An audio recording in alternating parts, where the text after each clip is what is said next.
Bienvenue dans le Green Letter Club, la chaîne qui décortique les grands sujets écologiques.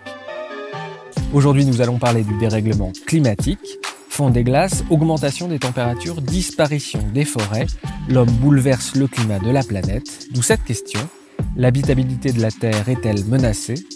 Pour y répondre, nous recevons Hervé Le Treut, climatologue, professeur à Polytechnique, ancien membre du GIEC et ex-directeur de l'Institut Pierre-Simon Laplace, une organisation qui regroupe des centaines de chercheurs et d'ingénieurs travaillant sur l'évolution du climat.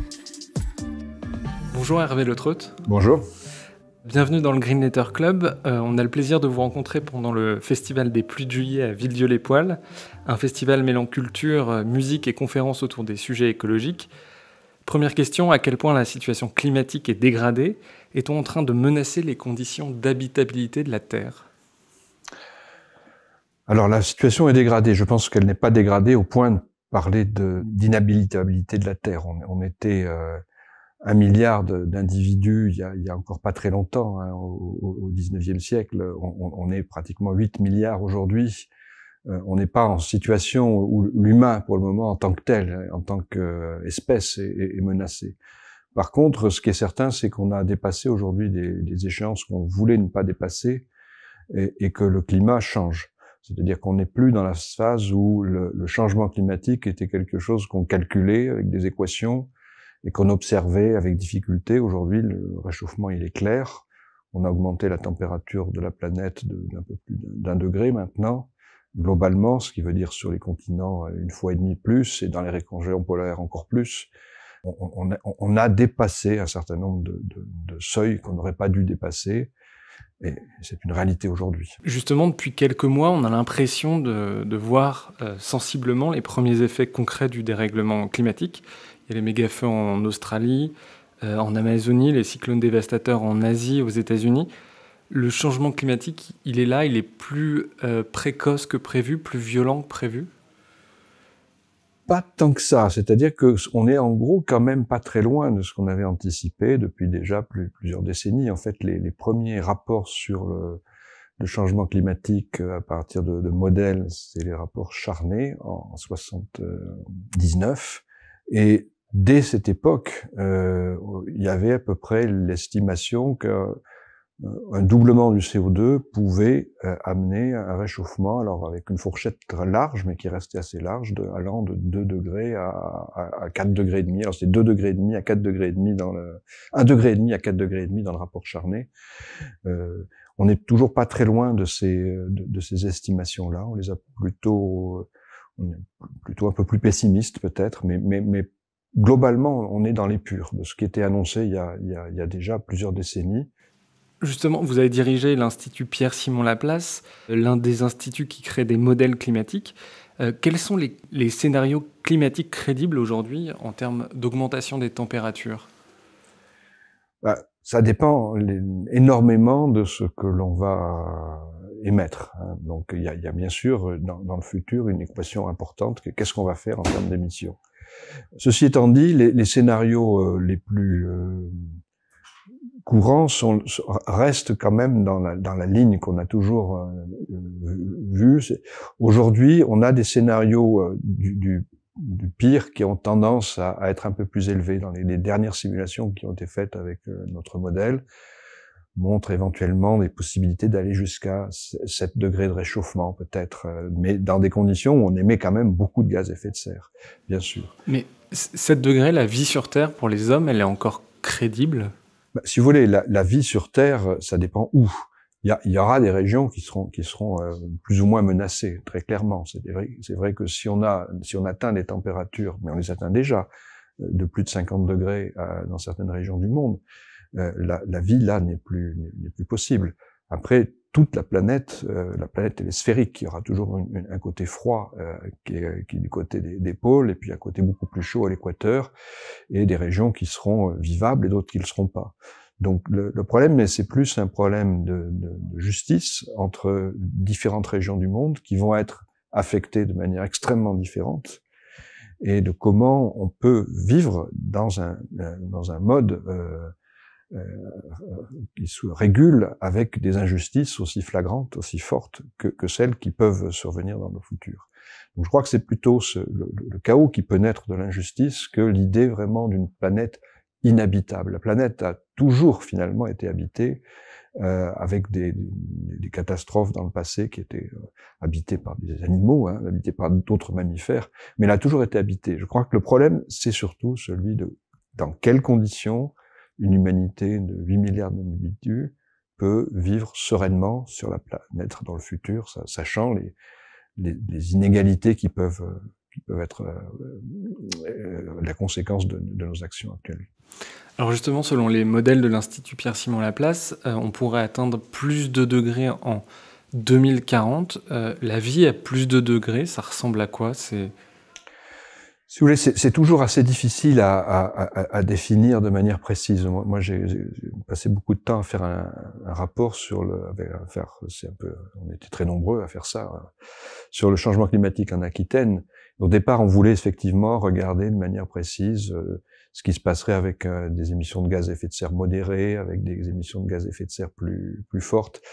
C'est très difficile parce qu'en fait, la réaction des différents écosystèmes, des différentes, n'est pas la même. On a des échelles de temps, des systèmes qui réagissent très vite, des systèmes qui réagissent très lentement. Globalement, quand même, on est dans toute la phase initiale, et 2 degrés, ça reste quand même une phase initiale, dans quelque chose qui est l'exagération de ce qu'on connaît aujourd'hui. On a 1 degré de réchauffement, 2 degrés, c'est un peu les mêmes choses en pire. Je pense que c'est quand même la première des choses qu'on peut avoir comme diagnostic. Donc c'est par exemple des cyclones, on a vu des cyclones qui arrivaient par exemple dans les îles britanniques, c'est des événements comme ça, plus violents, plus fréquents? Alors oui, il y a 2 choses. Il y a des choses qui sont des conséquences très directes du réchauffement. Alors dans les conséquences très directes du réchauffement, j'ai déjà cité tout ce qui est lié aux zones polaires, à la fonte des glaces, à ce que ça a comme impact sur le relèvement du niveau de la mer. Donc on est dans des domaines là où on sait à peu près prévoir ce qui va se passer, c'est assez clair. Et puis il y a des domaines où c'est plus incertain. Dès qu'on touche à l'eau, au cycle de l'eau, on est dans des domaines où les prévisions sont un peu plus compliquées parce que les conséquences sont assez indirectes. Et un petit peu plus de mal à situer les choses. Ce sont des risques qui vont survenir un petit peu au hasard. Globalement, quand même, on s'attend à une planète qui va être plus chaude, mais on peut avoir dans les mêmes régions des zones qui soient frappées par des sécheresses très très fortes, et puis les mêmes zones seraient frappées d'autres années par des inondations très fortes aussi, ou qui restent pendant quelques années dans le même état qu'aujourd'hui. Donc je crois que ce qui est important, c'est que le monde plus chaud qu'on aura, à nos latitudes surtout, ce sera surtout un monde plus dangereux par la nécessité de s'adapter constamment à des situations qui seront nouvelles, qu'il présuppose. Je crois que c'est surtout ça qui va se passer. Après, comme je l'ai dit, c'est assez différent quand on arrive dans la ceinture intertropicale. Il y a une chose qui est particulière à cette ceinture intertropicale, c'est que son périmètre ne va pas changer. Ça, c'est lié à la rotation de la Terre. On a une zone qui est plus chaude, c'est les cellules dites de Hadley, où l'air monte et puis redescend dans les régions qui sont des régions sèches du Sahel, par exemple, ou du Sahara. Ces régions-là vont pas bouger de place. Elles sont fixées là où elles sont. Mais par contre, elles vont subir le réchauffement de manière forte. Alors ce réchauffement, c'est pas tellement en tant que réchauffement en tant que tel au sol, parce que mais c'est plutôt en tant que processus convectifs qui vont être créés en tant que, et là on peut avoir des changements qui sont forts, des températures qui dépassent les limites qui sont celles de notre physiologie, et avoir là des changements qui seront, pour ces régions-là, des changements qui empêcheront effectivement dans certains cas l'habitabilité locale. Par exemple, l'Amazonie, quelles conséquences ça peut avoir sur l'Amazonie? L'Amazonie, c'est un massif forestier qui a beaucoup de millions d'années derrière lui. Hein. C'est contrairement à tous les massifs forestiers de l'Europe qui ont été rasés par les grandes glaciations à certains moments. Donc ça, c'est des massifs avec une une faune et une flore très ancienne qui n'a pas été complètement explorée. Je pense que la forêt amazonienne, c'est un trésor mondial en termes de richesse à protéger. Donc, ce qui peut se passer avec un réchauffement climatique, c'est bien sûr qu'elle brûle. Et actuellement, c'est très fortement aidé par le goût de tout utiliser, ce qui rapporte un peu d'argent, qui est quand même une constante de toutes les activités humaines. Donc la manière dont elle est gérée aujourd'hui, en quelques années, c'est fortement aggravé. Donc on peut craindre beaucoup pour la forêt amazonienne. Ça peut se transformer en une sorte de savane? Oui, une fois qu'il n'y a plus de forêt, alors c'est un peu difficile de le dire avec précision, mais la forêt repoussera pas facilement si elle est vraiment détruite. Donc la forêt amazonienne, il faut la protéger dès maintenant, de manière forte. Encore une fois, il y a deux actions. Il y a l'action du réchauffement, et puis il y a l'action d'un usage qui consiste. La forêt amazonienne est très particulière parce qu'en fait, une grande partie de son existence est due en fait à un échange entre ce qui se passe dans la forêt et l'air extérieur. Le sol est très pauvre. Le reste, c'est pas le sol qui fait de la forêt amazonienne ce qu'elle est. Ce qui est terrible, en fait, de ce qui se passe en Amazonie, c'est que, finalement, les gens qui brûlent la forêt, qui sont responsables de cette déforestation, utilisent le sol, qui vaut pas grand-chose. Donc, ils déforestent. Ils utilisent le sol, puis au bout de quelques années, ils se rendent compte que voilà, le sol il a été épuisé, parce qu'il est épuisable facilement, et donc on va plus loin. Donc on est en train un peu, dans certaines régions, c'était pas le cas dans les années récentes au Brésil, il y avait eu des efforts pour éviter cela, mais actuellement, on a une politique qui consiste effectivement à brûler une partie du patrimoine naturel de la planète pour des résultats qui sont très insignifiants. Alors on le sait, le dérèglement climatique est dû à nos émissions de gaz à effet de serre. Combien de temps ces gaz sont actifs dans l'atmosphère? Alors les gaz à effet de serre sont différents les uns des autres, tous. Donc il faut serrer un petit peu si on veut. La référence, c'est toujours le CO2 qui est le premier des gaz à effet de serre.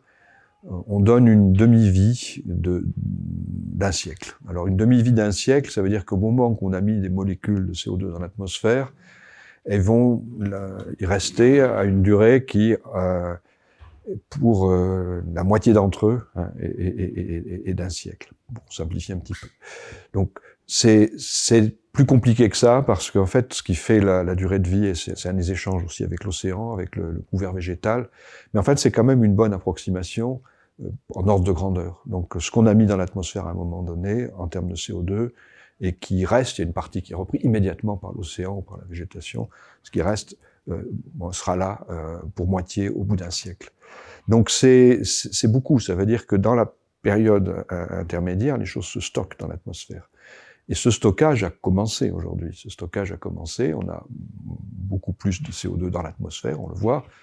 On a aussi, par exemple, beaucoup plus de réchauffement, le réchauffement qui va avec ce stock, cette fois dans l'océan surtout, parce que c'est là qu'il y a des réservoirs thermiques possibles. Donc l'océan se réchauffe constamment. Donc c'est des choses qui sont petit à petit irréversibles. Et même si ça disparaît au bout d'un demi-siècle? Au bout d'un demi-siècle, il y aura certaines...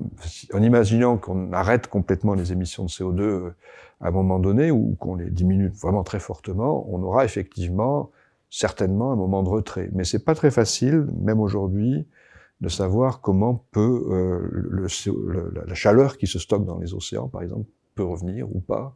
Comment à quelle vitesse le CO2 va retrouver son niveau, enfin il retrouvera probablement jamais son niveau initial, mais il s'en rapprochera un peu. De combien? Enfin, tout ça, ça reste des choses qui sont pas complètement connues. Donc c'est quelque chose qui en partie est irréversible, et donc il faut s'occuper dès maintenant. Il y a un autre gaz dont on parle finalement assez peu, c'est le méthane. Dans les gaz à effet de serre, donc il y en a plusieurs, c'est quoi les proportions qu'il y a dans l'atmosphère et ceux qui causent le réchauffement climatique? Si vous voulez, le méthane, c'est un gaz qui, en proportion chiffrée en termes de masse, est très, très inférieur au CO2. Et c'est un gaz qui, par contre, a un pouvoir d'absorption du rayonnement atmosphérique qui est beaucoup plus fort, presque 100 fois plus fort que celui du CO2. Donc, un gaz. Et comme c'est un gaz aussi qui a une chimie active, c'est un gaz qui reste moins longtemps dans l'atmosphère. Donc, on a un gaz qui est assez différent, en fait. Qui est assez différent. Alors, pendant très longtemps, on s'y est pas trop intéressé pour deux raisons. D'abord parce que si on fait les calculs en se projetant vers 100 ans en avant, et qu'on prend une molécule de méthane, 100 ans plus tard, elle a disparu.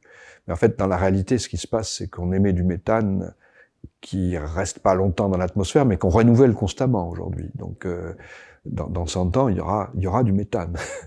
Et il aura agi sur toute la période qui nous conduit à ces 100 ans-là. Donc, on peut pas négliger le méthane. Si on s'intéresse aussi à des périodes plus courtes, et l'avancée des problèmes nous conduit à nous intéresser à ces périodes plus courtes, puisque, effectivement, on a émis des gaz aujourd'hui qui font qu'on dépasse déjà les seuils qu'on souhaiterait. On est à plus d'1 degré.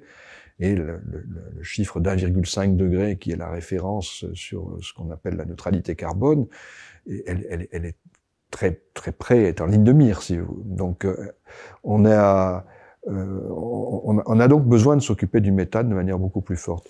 Quel est le rôle de l'océan, quel est le rôle des océans dans la régulation du climat? Si vous voulez, si on fait très simplement, l'atmosphère définit la géographie des climats, parce que ça bouge très vite. Et puis l'océan bouge moins vite, hein. C'est une question d'ailleurs de masse de l'océan qui est plus grande, qui fait qu'il bouge moins vite. Il est entraîné par l'atmosphère, mais la quantité de mouvement qui est changée est la même, mais la vitesse n'est pas la même. La vitesse de l'océan est beaucoup plus lente. Mais par contre, l'océan est partiellement transparent et il est capable de stocker de la chaleur de manière importante. Donc l'océan est très largement un régulateur. Et puis, il y a des courants qui sont typiquement liés à l'océan, qui participent aussi au grand jeu climatique. Il s'agit des moussons, il y a toute une série de tous les courants type Gulf Stream. L'océan joue un rôle aussi en tant que tel, en modifiant les transports de chaleur, par exemple, d'un point à l'autre du globe. Donc l'océan joue des rôles multiples, assez différents et assez complémentaires de ceux de l'atmosphère. Ça c'est une question qui n'est pas encore très bien connue, puisque le dérèglement climatique va modifier les courants. Donc on dit que si le Gulf Stream modifie son cours, par exemple, l'Europe pourrait se refroidir. Quand on dit que c'est pas très bien connu, il faut s'entendre sur les modèles actuels, hein, les modèles de l'IPSL, et même des modèles de l'IPSL ou de tous les autres centres, en fait, il y a quelques années, simule une petite tache blanche quand on fait des couleurs de réchauffement aux alentours de l'Arctique, des hautes latitudes arctiques, qui ressemble aussi à ce qu'on observe avec des données actuelles, satellitaires, qui est le fait que dans la zone du Gulf Stream, si ça se réchauffe, on aura un réchauffement un petit peu plus faible. Donc c'est des choses qu'on comprend quand même, des choses qu'on comprend. On ne sait pas bien les quantifier peut-être, mais on les comprend. Par contre, c'est pas des conséquences aussi larges que ce qu'on avait pu imaginer à certains moments. Tout simplement parce que quand on dit que le Gulf Stream réchauffe les côtes d'Europe, c'est vrai, mais il n'est pas seul. L'atmosphère, les grands courants atmosphériques qui viennent aussi de la région du Golfe, enfin qui passent en fait la zone des montagnes rocheuses et puis qui ensuite reviennent sur l'Europe, amènent aussi beaucoup de chaleur et ça continuera. Donc c'est quelque chose d'un petit peu plus compliqué, mais c'est vrai qu'il y a un rôle très fort du Gulf Stream et de ces régions. Les océans, c'est aussi un puits de carbone. Ça va pouvoir toujours absorber du carbone, même à mesure où il y en a de plus en plus dans l'atmosphère? Alors ça, c'est un débat, en fait. Actuellement, en gros, il y a, quand on émet du CO2 dans l'atmosphère, il y a une prise directe par les océans et par la végétation. Donc c'est un quart à peu près qui s'en va dans les océans. Et que devient comment est-ce que ça va évoluer dans le futur? On peut s'attendre effectivement à ce que l'océan soit moins capable d'absorber du CO2. Pour le moment, ça n'apparaît pas toujours très clairement dans les scénarios que l'on voit actuels, quand on essaie de regarder. Je dirais que sur ce domaine-là, j'ai pas suivi toute l'actualité récente. On peut s'attendre à ce que l'océan soit pas capable de tout reprendre, mais c'est pas nécessairement ce qu'on voit jusqu'à présent. Ouais. Et pour comprendre, qu'est-ce qui capte le carbone dans l'océan? C'est le plancton, le phytoplancton? Alors, il y a une première captation dans l'océan qui est une captation de type chimique. Vous avez un équilibre entre le carbone dans l'atmosphère, le carbone dans l'océan, et c'est cet équilibre-là qui conduit à la prise de carbone par l'océan. Donc c'est avant tout un processus de géochimie. Au-delà, effectivement, le vivant joue un rôle, parce qu'une partie du carbone conduit à fabriquer de la matière vivante, et cette matière vivante, elle-même, elle peut mourir, elle peut former des sédiments au fond des océans, donc il y a une capture plus définitive qui peut être faite sous cette forme-là. L'acidification des océans et du coup la baisse du vivant dans l'océan, ça peut amoindrir cette capacité de stockage de l'océan? Ça, c'est une hypothèse qui est avancée ou? Si vous voulez, c'est sûr que l'acidification des océans apporte sur un certain nombre d'écosystèmes particuliers des dommages très importants. Enfin, toutes les barrières de corail, toutes les espèces à coquilles, enfin toutes celles qui peuvent souffrir d'un changement de pH de l'océan vont conduire effectivement à avoir probablement moins de carbone à ce moment-là dans l'océan.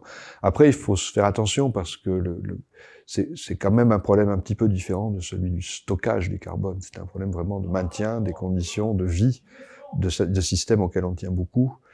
Et le carbone peut se fixer sur d'autres cibles éventuellement. Je sais pas bien répondre.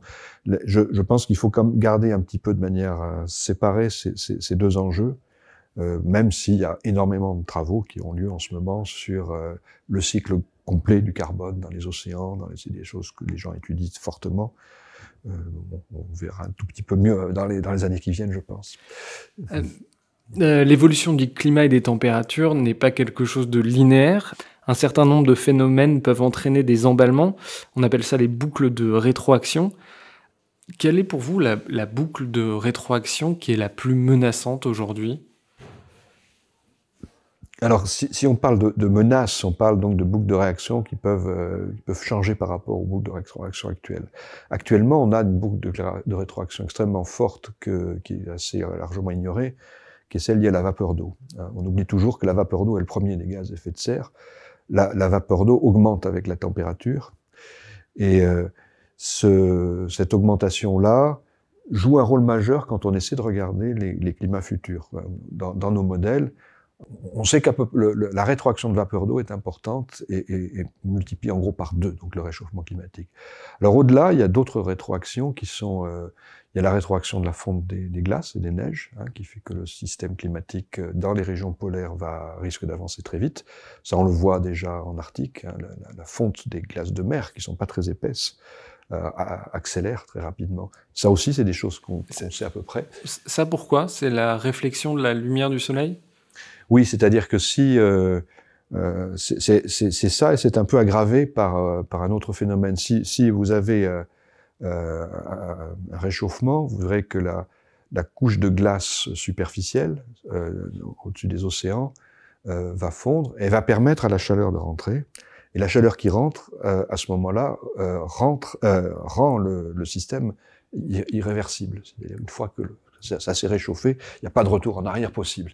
Et aujourd'hui, à peu près la moitié de la surface couverte par la glace de mer en région arctique, en fin d'été, a diminué. Et on peut imaginer qu'un jour, on n'aura plus du tout de glace de mer en zone arctique. Donc oui, là, on est face à des rétroactions qui sont fortes, qui sont dans nos modèles. Alors, une des boucles de rétroaction dont on parle assez souvent, mais sans entrer dans le détail, c'est la fonte du permafrost, pergélisol en français. Ça, c'est une menace sérieuse? Alors, c'est une menace qui reste prise au sérieux, mais dont le diagnostic, pour ce que j'en sais, parce que ça évolue assez vite, n'est pas complètement affirmé. C'est-à-dire que le pergélisol, si on imagine que le pergélisol relâche tout son méthane, qui est le gaz le plus important en termes d'action sur le bilan radiatif de la planète, on aurait un effet absolument énorme. Après, il y a un système qui ne va pas rester inerte. C'est là que se posent les interrogations. Il y a d'une part, on est dans des régions où il y a une formation de matière vivante qui est active, qui va reprendre du CO2, d'une part. Et puis, d'autre part, il y a le problème de savoir si le méthane va rester du méthane ou va redevenir du CO2, auquel cas sa puissance d'absorption devient beaucoup plus faible.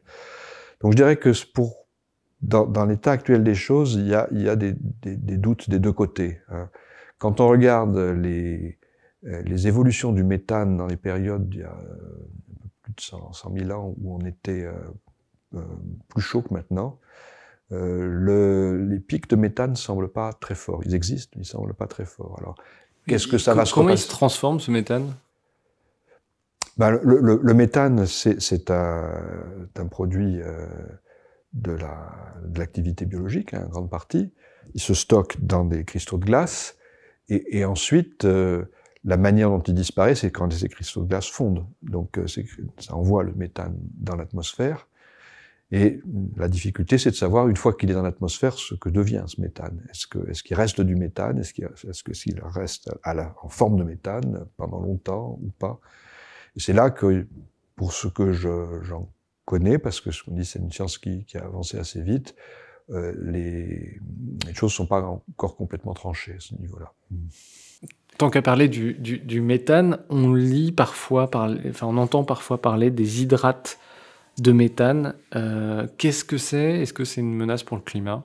Alors, on parle un peu de la même chose, là. Quand on parle des hydrates de méthane, on parle effectivement du méthane qui est dans des, pour faire simple, dans des cristaux de glace. Hein, et donc,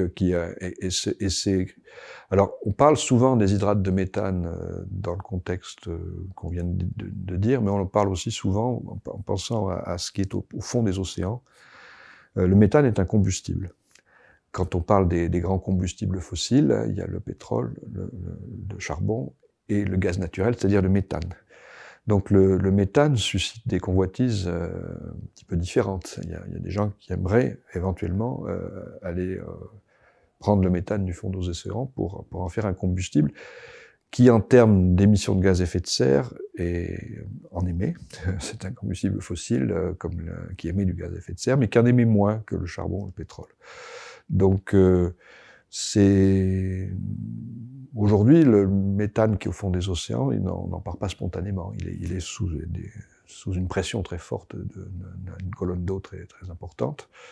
Mais il y a un risque, effectivement, qu'on veuille l'exploiter. Et qu'on l'exploite mal, qu'on l'exploite... Enfin, il y a un risque associé à l'exploitation du méthane. Dans vos modèles, est-ce que vous prenez en compte l'altération des grandes forêts équatoriales ? Alors oui et non. C'est-à-dire que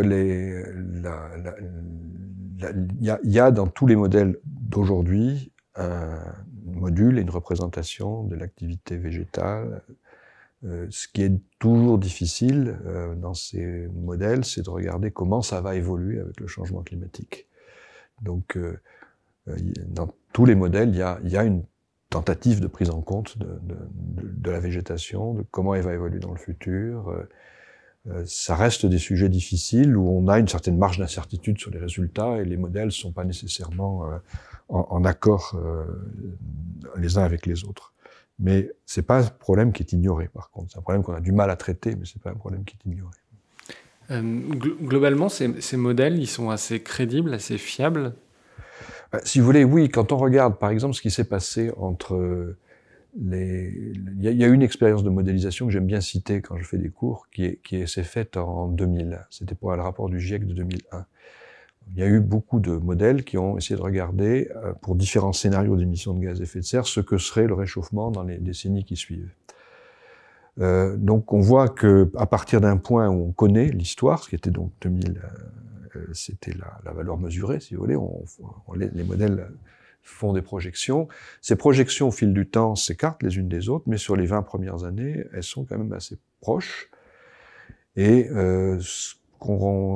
ça fait il y a 20 ans maintenant, on voit que les trajectoires qui ont été suivies dans le monde réel sont assez cohérentes avec des trajectoires, disons, rapides de ce faisceau qui a été créé par ces modèles il y a 20 ans.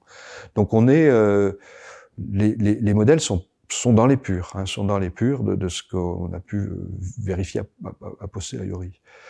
Alors un modèle, c'est compliqué. Un modèle, c'est le travail mettons, 50 à 100 personnes pendant des dizaines d'années, avec de l'ordre du million de lignes de code. On est sur des projets qui sont au niveau informatique, au niveau et avec derrière nécessairement des équations qui sont, parce que c'est la conservation d'un certain nombre de paramètres climatiques comme l'énergie, comme ce qu'on appelle la vorticité potentielle. C'est toutes ces équations de conservation-là qui font qu'on a une capacité à prévoir les choses. C'est quoi la vorticité potentielle? C'est la manière dont l'air tourne en réponse à la rotation de la Terre, pour dire les choses simplement. Et donc ça, c'est quelque chose il y a quelques grandes équations de continuité ou de conservation qui font qu'on a une capacité à prévoir les choses. On entend souvent qu'on a 10 ans, 20 ans pour changer le monde. Qu'est-ce que vous en pensez? Est-ce qu'il faut impérativement infléchir nos émissions de CO2 dans ce laps de temps, sinon on ne maîtrisera plus rien? Alors, l'idée qu'on est dans une situation d'urgence, c'est là, il faut la conserver, parce que c'est une réalité. On est dans une situation d'urgence. Après, je me méfie un tout petit peu de ce que peuvent, sur le moyen terme, donner ces indications sur il nous reste 10 ans, 20 ans. Une fois qu'on sera arrivé aux 20 ans, qu'est-ce qu'on fait, qu'est-ce qu'on dit? Je crois que aujourd'hui, il faut essayer de faire au mieux. Ce qui est certain, c'est que au mieux, aujourd'hui, c'est pas tout à fait ce qu'on espérait faire il y a quelques années. C'est même peut-être pas du tout. On est il y a 1 degré de réchauffement. Les scénarios du GIEC nous disent que pour rester sous la barre des 1,5 degrés, c'est d'arriver à une neutralité carbone, justement, de 0 en 2050. 2050, c'est dans 30 ans. On parle à l'échelle du monde. Quand on parle du CO2, du carbone, on parle à l'échelle du monde. Ça veut dire sur l'ensemble de la planète, ne plus avoir de voitures comme aujourd'hui dans 30 ans. On peut se promener à droite, à gauche dans différents pays, on peut écouter les nouvelles à la radio sur la volonté ou non de poursuivre la fabrication d'automobiles dans différentes usines. On n'y est pas pour le moment. Donc effectivement, on va très nécessairement aller au-delà de ce qu'on souhaite faire. Ça n'est pas la fin du monde, c'est un monde différent. Et ce monde différent, je pense qu'il faut dès maintenant apprendre à le gérer. Il faut apprendre à le gérer. Alors c'est très difficile parce que ces situations-là, consistant à dire il faut s'adapter à ce qui va se passer parce que ça sera plus que ce qu'on souhaite, c'est vu comme un défaitisme. Je crois que la solution qui convient, la perspective qui est pour moi la plus juste, c'est de se dire, on a d'une part un besoin de protéger des territoires. Il y a des choses qu'on n'empêchera pas. On peut faire tout ce qu'on veut, on peut trépigner, taper du pied par terre, on n'empêchera pas un certain nombre de choses. Et puis d'un autre côté, on a besoin de commencer dès maintenant réellement à diminuer les émissions de gaz à effet de serre. Donc ce qu'il faut, c'est trouver des solutions qui agrègent les deux idées. C'est-à-dire être capable, sur un territoire donné, de trouver les solutions qui sont les plus optimales pour être à la fois en situation de protection de ce territoire et en situation de diminution des émissions de gaz à effet de serre. Et je crois que si on se focalise là-dessus, on se focalise sur l'essentiel, et que c'est peut-être plus entraînant que de jouer à se faire peur sur ce qui se passera dans 10 ans, dans 20 ans, dans 30 ans. Justement, vous êtes président de l'association Agclimatera, qui est une association qui vise à anticiper le réchauffement climatique et à s'y adapter en Aquitaine. Quelles sont les mesures concrètes que vous avez listées pour s'acclimater en Aquitaine au réchauffement climatique? D'abord, juste un mot, Agclimatera, c'est un travail qui a pris presque une dizaine d'années. À un moment, on était 400 pour faire le dernier rapport. Donc c'est un travail qui a essayé effectivement de regarder la vulnérabilité du territoire sous des angles assez variés, sachant qu'on n'a pas tout regardé, parce qu'on est représenté le monde académique. Il y a des choses sur les problèmes de transport, par exemple, où il n'y a pas énormément d'informations dans le monde académique. Globalement, je pense que les domaines où on doit agir sont finalement, on les connaît, c'est les mêmes pour l'adaptation et pour le changement climatique. C'est les transports, c'est l'habitat, c'est les filières agricoles, et c'est les énergies locales. Donc, par contre, il faut les prendre en compte d'une manière qui soit liée les unes aux autres. Alors nous, on a travaillé à l'échelle de la région Nouvelle-Aquitaine, et le côté régional a un avantage, c'est qu'il permet de lier des problématiques qui sont près de l'humain, parce que là, on est vraiment dans des cadres où il y a des gens qui travaillent, il y a des champs, on doit choisir qu'est-ce qu'on en fait, des agrocarburants, on dit maintenant, ou est-ce qu'on maintient de la biodiversité, ou est-ce qu'on fait, il y a des choix, on doit trancher ces choix-là. Et puis en même temps, on doit aussi participer à la réduction des émissions de gaz à effet de serre. Donc en fait, ces choses-là sont importantes. Alors, on a des exemples, effectivement. L'exemple de l'agriculture, bon, ce que peut faire la région, c'est faire un deal, c'est-à-dire dire, ben voilà, l'agriculture demande de plus en plus d'eau. L'eau est centrale dans tout ce qu'on peut faire en Aquitaine. Bon, elle demande de l'eau en été, donc de faire des barrages. On aura peut-être besoin de barrages parce que de toute façon, les zones humides qu'on veut protéger, elles ont tendance à s'assécher. Mais on ne donnera plus d'eau que si, par ailleurs, il y a une agriculture qui est différente, qui soit faite, pas une agriculture extensive. Voilà, donc c'est un petit peu ce qu'on essaye de faire en Aquitaine. On pourrait donner plein d'exemples sur le littoral, sur la montagne, sur la... Par exemple, le littoral, il est menacé, lui, par la montée de la mer? C'est très bas, les landes. Alors, le littoral en tant que tel, il est menacé plus peut-être par l'érosion, qui est due au changement éventuel des régimes de vent, de houle, dans un premier temps, pour le littoral atlantique. Sachant qu'ensuite, effectivement, dans une durée plus longue, le relèvement du niveau de la mer en tant que tel peut agir. Maintenant, il y a d'autres zones, qu'on appelle souvent des zones lagunaires, par exemple l'estuaire de la Gironde, est directement menacé par le relèvement du niveau de la mer. Les marées pénètrent dans l'estuaire de la Gironde, et les zones de part et d'autre de l'estuaire sont menacées. C'est vrai aussi du fond du bassin d'Arcachon, d'autres régions. Et c'est vrai, là-dessus, la fonte des glaciers menace directement les grands cours d'eau. Est-ce que c'est quelque chose que vous avez observé ou que vous avez anticipé, c'est-à-dire la réduction du débit de ces cours d'eau? La réduction des débits des cours d'eau, c'est effectivement un effet qui est souvent... il y a des causes différentes. Si on reprend l'Aquitaine, la réduction des débits des cours d'eau, il est dû à deux phénomènes essentiels. Le premier, c'est qu'il y a une partie du débit qui vient de la fonte des glaciers en montagne. Cette fonte se fait plus à la même saison. Il y a toujours de la neige, mais pas au même moment qu'avant.